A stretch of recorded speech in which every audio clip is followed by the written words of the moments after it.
Roubaix, un mardi de janvier. Le froid collait au pavé, les cheminées de l'usine textile crachaient une fumée grise dans un ciel sans couleur. Serge, 52 ans, venait de perdre sa femme, Martine. Un cancer foudroyant, 6 semaines entre le diagnostic et la fin. Il était resté à son chevet, muet, impuissant, les mains posées sur le drap comme on pose un outil qu'on ne sait plus utiliser. Serge était ouvrier dans une petite entreprise de métallurgie, à la périphérie de Roubaix. Il savait tout faire de ses mains, souder, percer, réparer. Mais il ne savait pas cuire un œuf, ni faire une lessive, ni payer une facture en ligne. Martine faisait tout. Elle était le cœur, le calendrier, la mémoire. Sans elle, Serge était une maison vide. L'appartement était resté dans l'état du dernier jour. Le linge sale dans le panier, la machine à café éteinte, les pilules sur la table de chevet. Serge dormait sur le canapé, parce que le lit sentait encore sa femme. Il ne répondait pas au téléphone, ne sortait plus, ne mangeait presque pas. Ses collègues lui apportaient des plats, qu'il laissait moisir au frigo. Un soir, la porte claqua. Sa fille, Manon, 19 ans, étudiante en droit à Lille, débarqua avec une valise et un visage fermé. « Papa, je viens pour les vacances. Mais je ne reste pas longtemps. Tu fais comme tu veux. » Elle rangea ses affaires dans l'ancienne chambre d'amis, celle qui sentait la naphtaline et les vieux rideaux. Elle n'avait pas envie d'être là. Mais elle n'avait pas envie d'être ailleurs non plus. La mort de sa mère l'avait frappée en pleine période d'examen. Elle avait tout raté, décroché, préféré fuir la fac plutôt que d'affronter les regards compatissants. Les premiers jours furent glacials, comme la météo. Serge ne parlait pas Manon non plus. Ils se croisaient dans la cuisine, ouvraient le frigo, refermaient. Un matin, Serge tenta de préparer des pâtes. Il mit l'eau à bouillir, jeta les pâtes, les laissa cuire 30 minutes. La casserole brûla. La fumée emplit l'appartement. Manon ouvrit la fenêtre en hurlant. Mais t'es incapable de faire quoi que ce soit, papa.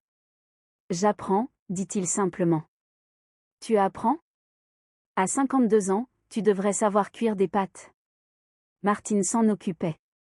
Tout. Manon ne répondit pas. Elle éteignit le gaz, jeta la casserole dans l'évier, et prépara des pâtes pour deux. Elles étaient trop cuites, salées, tristes. Mais ils les mangèrent en silence, l'un en face de l'autre.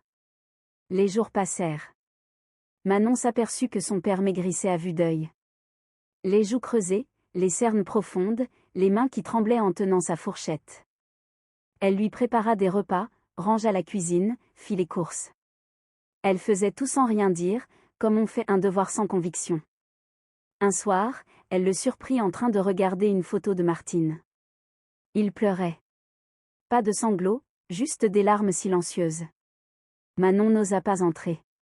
Elle resta derrière la porte, le cœur serré. Le lendemain, elle le vit sortir de la pharmacie avec un sac opaque. Elle l'interrogea, il éluda. Elle fouilla sa chambre, trouva les boîtes de somnifères. 2 boîtes déjà entamées. Elle éclata. Tu veux te tuer, c'est ça? Maman est partie, alors toi aussi tu veux partir? Et moi? Je compte pour rien? Serge baissa la tête. Je ne veux pas me tuer. Je veux juste dormir. Pour ne plus penser. Arrête ces cachets. Tu vas voir un médecin. Demain. Je n'ai pas besoin de médecin. Tu as besoin de quelqu'un. Et comme il n'y a que moi, je vais m'en occuper. Elle ne savait pas d'où lui venait cette colère. Peut-être que c'était de l'amour, déguisé mal. Les semaines suivantes, Manon prit les choses en main. Elle annula son inscription à la fac pour le semestre. Elle apprit à son père à utiliser l'ordinateur pour payer les factures. Elle lui fit découvrir des recettes simples, omelettes, pâtes à la tomate, riz au thon. Il s'exécutait en silence, mais s'exécutait. Un jour, il lui dit. Tu devrais retourner à Lille. Tu vas rater ton année. J'ai déjà tout raté, papa. Maman est morte. Rien d'autre ne compte. Tu te trompes. La vie continue. Facile à dire pour toi. Tu pensais qu'à maman. Moi, je pensais qu'à rien. Je ne mangeais plus, je vomissais, je comptais les heures jusqu'au prochain examen. Maintenant, je cuisine. Serrant son poignet, il s'arrêta net. Tu vomissais? Ce n'est rien. Ça va mieux depuis que je suis ici. Depuis combien de temps? Depuis avant sa mort. Je te l'ai jamais dit. C'était mon secret. Serge la regarda. Vraiment regardé pour la première fois. Il vit sa maigreur, ses pommettes saillantes, ses bras qu'elle cachait sous des manches longues même en été. Il comprit qu'elle souffrait, elle aussi, depuis bien plus longtemps que lui. Il faut en parler à un docteur, dit-il. Les docteurs, ça ne sert à rien. Les docteurs ont essayé de sauver ta mère. Ils n'ont pas réussi. Mais toi, tu es vivante. Il faut se soigner. Je veux pas. Moi non plus, je voulais pas. On va y aller ensemble. Il prit rendez-vous chez le généraliste, l'accompagna, resta dans la salle d'attente. Manon ressortit avec une ordonnance et une adresse de diététicienne. Elle pleurait un peu, mais elle serrait l'ordonnance dans son poing. Le printemps arriva. Les jours rallongèrent, l'appartement se réchauffa. Serge avait appris à faire la lessive, à repasser, à ranger. Manon avait repris goût à manger, sans peur, sans dégoût. Leur repas était toujours silencieux, mais un silence moins lourd. Un après-midi, Serge revint du marché avec un pull rouge. Un pull simple, en laine, avec des boutons en bois. Il le posa sur la table de la cuisine.